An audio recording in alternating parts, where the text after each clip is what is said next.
'Cause it's on the farm. Yes, it's on the... what? Are we finished? Oh, I'm so embarrassed. Hello and welcome to this channel that I've totally come up with a name for at the time of recording this, and I'm totally not going to have to think of one later because I couldn't think of one right now. I'm going to review stupid movies and maybe do other things. Let me introduce you to this. There it is. This is what I saw. Well, first I saw this and I said, Prodigal Pig. And then I saw this and I said, well, now I'm going to start an entire movie review channel. I'll fix that in post. So The Prodigal Pig is an adaptation of the parable of the prodigal son from Luke chapter 15 verses 11 through 32. But I did a little bit of research into it, and it looks like that it was just created by some passionate country singers who wanted to, obviously it's meant to be some sort of Veggie Tales type thing, but they really went an original route with it. It didn't feel like a rip-off. It felt like they had an idea inspired by Veggie Tales, but they didn't actually want to get people to buy it because they think it's like Veggie Tales. They put actual educational content in there, and also of course there's the religious content, which at least in this one is very subtle. There are three more DVDs in this series. We'll talk about that later. We open up with my favorite character, the rooster, cock-a-doodle-dooing, which I'm assuming is a formulaic thing that is going to happen at the beginning of every On the Farm with Farmer Bob film. There's one donut left, and now our main characters are all racing to go get the donuts, and this is how we observe their personalities. The rooster, whose name is Hercules, and he's my favorite. The cow, whose name I have no idea. I don't remember it. The ram, whose name definitely starts with an R, but I can't remember. But they all get in. They don't get the last donut. Instead, little chick gets it. The other characters get gross grits that they don't like, which, of course, is already foreshadowing the be grateful for what you have lesson we're going to learn today. Speaking of not being grateful for what you have, the dog mentions that she wants her house to be remodeled because it's just not quite good enough. And now it's time for band practice, and here's this terrifying pig with a goatee. So don't even worry about it. You'll be used to it. The pig doesn't like being on the farm. He feels like he's destined for greater things. He gets the weird flashback with his mom for some reason. But clearly the people writing this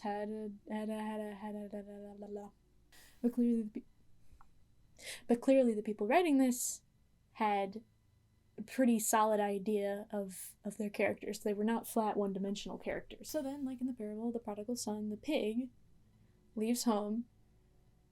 'Cause who's mowing their lawn when it's about to rain? Oh, his name's Pork Chop. The pig is named Pork Chop. Why? Anyway, pig leaves, and then, the dog and the rooster get together to complain about how they're ungrateful for things, and then they kind of just talk it out and get over it and move on with their lives. Very mature for both of them. And then we cut to the pig in the city, and he meets these stupid rats that are obviously clear-cut villains, because we still need clear-cut villains. And the rats lie to him and bleed him dry of all the money he's got. So now Pork Chop is completely broke, and he's gonna go live on a farm where it is implied that he will be slaughtered. So you just gotta sit around and do nothing, and I'll pay you. He didn't like the food or the housing. Not a good farm. What do you call those? The bad ones. And then the dog very conveniently notices him there on a trip to go get supplies for her remodel, because we have to get the plot moving, and they plan this Mission Impossible escape mission. They do it. They plan it. They do it. They do a thing. What do you call that? They make an escape plan. There we go. They make an escape plan to get Pork Chop out of the evil slaughterhouse farm, and then they take him home, and Farmer Bob's like, come back and live, because I forgive you, and you always have a place to stay with me, because I'm basically your dad. Anyways, and then everyone learns their slightly ham-fisted lesson about being grateful for what you have and forgiving other people when they do dumb shit. So the dog's like, I don't need to remodel my house, and then she builds a nice dog house for the dog that's at the other shitty farm. Let me give some brief overall thoughts here. I liked it. I've seen worse. The animation was decent. It was clearly a nice little homebrew thing, but if something is made with passion, I tend to enjoy it. I mean, whether unironically or ironically, right? What makes films like The Room so enjoyable is just the genuine passion put into it. It wasn't just a cash grab because we know the Christian moms will buy this for their Jesus day at school or whatever. Bitch, who's slamming doors? So let's go over the characters now. Yeah, that seems about right. So first of all, don't pick your nose on camera. Alright, first of all, you got Hercules the rooster. Don't worry. There's no way that Farmer Bob will ever give Porkchop all of that allowance. It's just so very out of place. Everyone who made this film is a country singer, so everyone else has like a southern accent or the sheep who has the sideways lisp like this, which is the easiest character voice to do. And there's the cow. Tall, skinny, nerdy cow with a tie, I'm assuming in charge of doing nerd shit. The tractor. The tractor is probably the most disturbing thing in the entire film. Everything else, the character designs look pretty great. They're very nice and stylized, but it just feels very out of place to have a sentient vehicle when all the other sentient creatures are animals or people. The tractor just feels really out of place. And they didn't design the tractor in an appealing way at all. The eyes, the teeth. It's like, obviously the character design was great with the animals, but the tractor, terrifying. And then there's the dog. Ooh, I think his name Jenny or something. I like the design for the dog. She's just kind of an egg. And I like her voice, but some of the voice acting is not. We'll get to the voice acting later, but I feel like some of her character gets lost in the flat line reads, which is disappointing because I think she reminds me a little bit of Olive, the dog from Olive the Other Reindeer. Sort of a similar vibe. Philip. I like Philip. He's cute. I'm not sure what happened to him.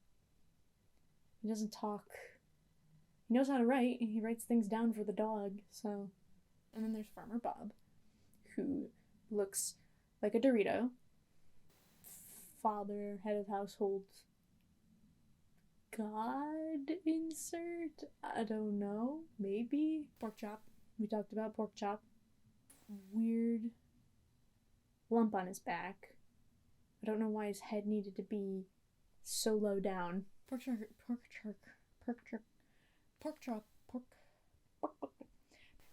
is like the main character for this one. He's an idiot. The rats. The rats are named Ricky and Rocco. I just kept staring at their noses because they look like grapes. I didn't mind Ricky and Rocco. I'm assuming they're one-off characters. They're just pretty generic, like, villain characters. Like, because every kid's show needs to have a very deliberate villain. Overall, I like most of the character designs. There's just a few things that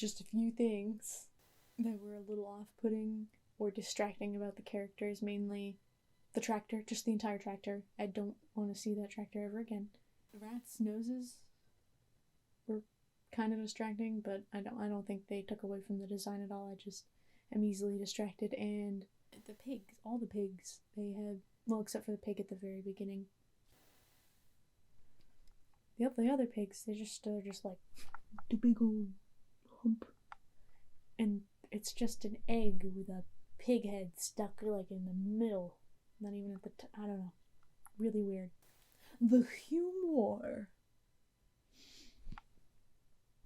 Was this funny when it was trying to be funny? Sometimes. Definitely a lot of the jokes were more meant to appeal towards younger children. This whole thing is for, like preschool, kindergarten. I'd say probably second grade is your cutoff. So I am looking at it from a perspective of its intended audience. Altogether, I laughed a total of 3 times. 2 of those times were while I was watching bonus content on the DVD and not the main film. The one thing that actually made me laugh was this. So, how's it going? Well, these pigs don't seem to like my kind of music. I know what you mean. As far as the other humor, that I picked up on, sometimes I don't pick up on things. There's this part didn't make me laugh at the time, but it's kind of funny. It's funny to me now. I'm just gonna play the clip. Just play the clip. You guys remember the time we had grits, and I asked Porkchop if he had eaten any grits lately? That was awesome. As the cow is trying to get that last donut at the beginning, he hops on the tractor, the terrifying tractor, runs over a bunch of sheep. They turn into sweaters. So I honestly originally thought that they just knocked the wool off and it turned into sweaters. Very funny. They hit the corn. It goes up in the air, it falls down as popcorn. That's fine. And then they hit the cows and just cartons of like chocolate milk fall down, and then I was very concerned. That was when I realized the animals never fell back down. Did they just go in the air and then get turned into milk and sweaters? Are those sheep dead? Now let's talk about the animation. If you haven't already noticed from clips I've been showing, it's not groundbreaking. It's flash puppets with occasional shading. Whoever transferred the footage onto the DVD, it's a little messed up, you know. It's a little blurry in some places, which is a transfer error, not an error in the original production or anything. So that comes down to like whoever produced the physical DVDs. Terrifying. So it's basic flash puppets with pretty much automatic lip sync, like the kind of automatic lip sync you see in old Humongous Entertainment games where they just kind of flap the lips and they sort of line up.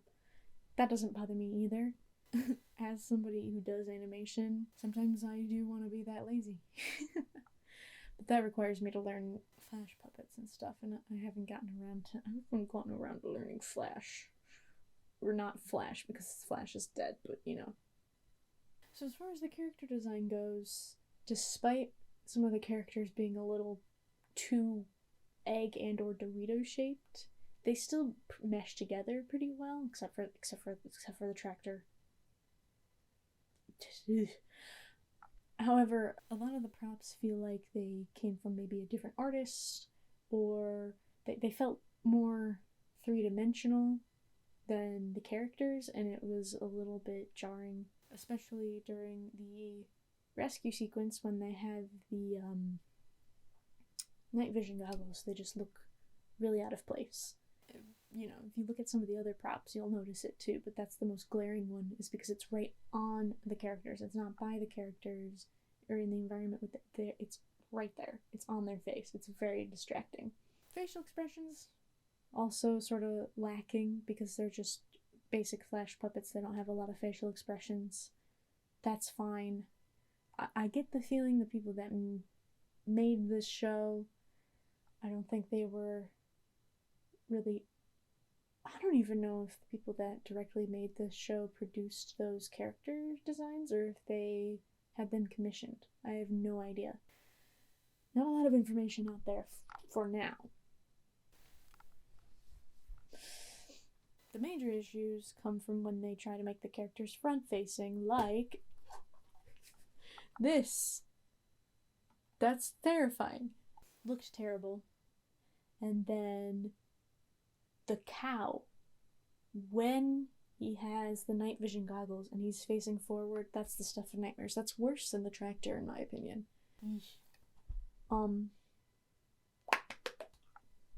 The only unintentional issue that I saw was there was a white pixel on the cow's face towards the end in there. But other than that, everything seemed to have, like, come out cleanly besides the transfer onto the DVD, making some of the lines blurry, which actually did hurt my eyes a little bit, so that was not pleasant, but the fact that it hurt my eyes and I still kind of enjoyed the movie anyway either says a lot about the movie or says a lot about my terrible taste. I like to think it says a lot about both of those things. I guess that'd be okay, Rocco. Are you out of money? Wow, I guess I am out of money. Alright, the voice acting. All these voice actors are just some country singers that knew each other and said, let's make a show. They're about what you'd expect from that. Obviously, Hercules, he's fine. He's fun, he's got the accent, he talks like this. No way, it's not right. It's just not right. That's what I'm saying. I mean, for him to think that he's so much better than the rest of us. You said it. The sheep. This is an easy voice to do. I already talked about that. Will there be snacks? Cow's okay.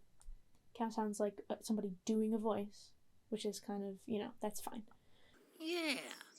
I wonder what he's up to these days. Everyone else, it's just the natural voice of the voice actor, but they can't act. There's a lot of...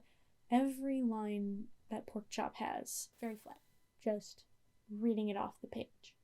And that's what I mean. My music isn't about do-do-do, da-da-da. It's about so much more than that. Now his deep, sultry voice makes up for that a little bit, but if you get past just the natural, deep southern drawl that he has, and you actually listen for, like, inflections, there's nothing there. There's this line read. Hercules! Sam! One donut left! These people are singers, they're not really voice actors, so they do, there's the theme song, On the Farm, that's good, and there's 2 songs in this movie. They're both pretty generic country songs, very repetitive. That doesn't bother me too much because, again, it's for little kids, for real little kids. I mean, it is a little bit odd that obviously they're singers. The songs should be the best part because that's what they do. But it didn't take away from the overall experience for me, so I can't really fault them for it.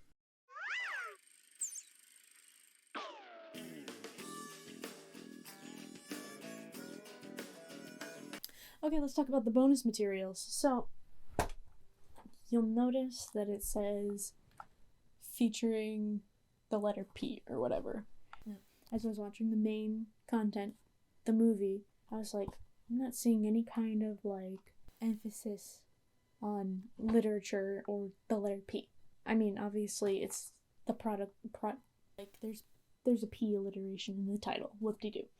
All of the educational and literature-focused content is in the bonus features. There's a lot here, right? So, there's some just educational cartoons that are, like, focused on a specific letter or a specific sound. This one was focused, obviously, on the letter P and the sound A-T. P. At. This is one of the points where I laughed during the bonus features, because I'm a simple little child inside my head, but, just roll the clip. At. Cat. So yeah, I laughed. I fully expected the cat to hatch out of the egg, and I still laughed at it because I'm a simple person. And then there's children screaming outside. So the other educational cartoon, and I imagine this is like the same formula on all the other DVDs, they just sing Old MacDonald, but they replace it with P words instead of animals. But then, as he says the different P words, a little picture of him appear up above and then hit the cow on the head. Very funny. I laughed at that. I might have laughed at that. Just a little bit. And then they had this thing called the Letter P pop-up show. And I thought it was going to be some kind of stupid, like, slightly interactive slideshow. I was wrong. I selected it, I hit play. It was the whole movie over again, but every time something that starts with P comes up on screen, they put the word up at the bottom of the screen. And, I mean, I, as an adult, didn't really want to sit through the whole thing again, but I did. I sat through the whole thing again. Because, of course. But I thought that was actually kind of a smart idea. I don't know, it just seemed like actually like a really good idea for really early literature learning stuff. Like, real little kids just starting to learn how to put letters together into words. I thought that was a cool idea. And there you go, there's your letter P focused literature educational content right there. And then they had this section called Bloopers, and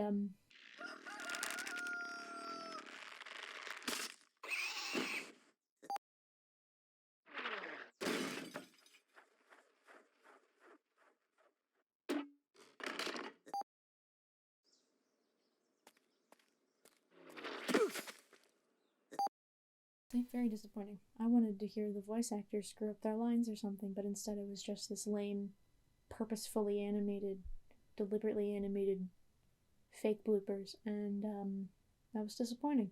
And then they had the whole movie again with character commentary, which means the voice actor for the sheep and the voice actor for the cow, and then like the producer or the director or someone just talk in character over the whole film. Shows how much they love being these characters, loved making this film. They did not have to do that. They wanted to do that. They wanted to be these characters. I did not sit through the whole thing. But gosh, that made me real happy. Like, if I was a little kid, this movie was like my, you know, like I have to watch this movie over and over again. Because that's what kids do. They watch the same movie over and over and over. I do that too. Not this movie though. I don't know that I really want to watch this movie again. It was good, but not that good. And then of course I did mention earlier the behind the scenes. Behind the scenes was great, short, sweet, but it really showed how much these people cared about the project. It wasn't just a throwaway copy of Veggie Tales. It was something they really wanted to do. They really planned it out. They really like their characters, which is why the characters feel decently fleshed out compared to other cheap cartoons. So, basically, the biggest issue that I have with this film is just the video quality issue from the transfer to the DVD. Everything else, it's fine, it's pretty inoffensive, maybe a little bit annoying for an adult, but like, this is pretty good for kids. It's not too heavy-handed or anything. It's more subtle than Veggie Tales. It's pretty entertaining, especially for kids. I don't know, I mean, I would recommend it for, like, real little kids, or if you're the kind of person that likes watching stupid stuff that's made for little kids, like me. So, I mean, overall, it was shockingly inoffensive and mildly entertaining. So, if you've made it this far, wow. I'm glad you stuck around for my first video. I'm sure as we go along, I'll be better at words and organizing my thoughts. But if you did make it this far, thank you. Today's sponsor is nobody, not even my mom. Nobody paid me for this. I don't have any money. But, so what should I review next? I've got a few things. This is The Magic Gift of the Snowman. This is a Good Times Entertainment, so you know it's terrible. This, Timeless Tales, Camelot. This is from Timeless Media Group, which is probably the same thing as Good Times, under a different name. Wouldn't surprise me. I don't know. We'll find out when I review it. We'll do the research. On the Farm, Cock-a-doodle Do the Right Thing. You'll notice it's sealed. Only the best. This film by the person that did Shark Boy and Lava Girl and also all the Spy Kids movies. I didn't know he made another thing. It must be really bad if I've never heard of it. Because, I mean, I've watched all 4 Spy Kids, and those are pretty bad. The Greenhouse Effect. I don't know, some kind of educational video that I took out of a dumpster. Travel Adventures with Baby Born. This is a short, like, mildly animated, narrated book. Like, the whole book is right here already. But this came with, like, the 3rd generation Baby Born doll. Yes, there's more. There's more of these. And, this dog training video. So, you know, tell me in the comments down below which of those looks interesting to you. I don't know how often I'm going to upload reviews because I'm in college and I'm busy, but I wanted to, you know, dip my toes in and at least do however many reviews I have movies for. So even if this sucks, you're stuck with me. That's it. Great. That was Great job. fun.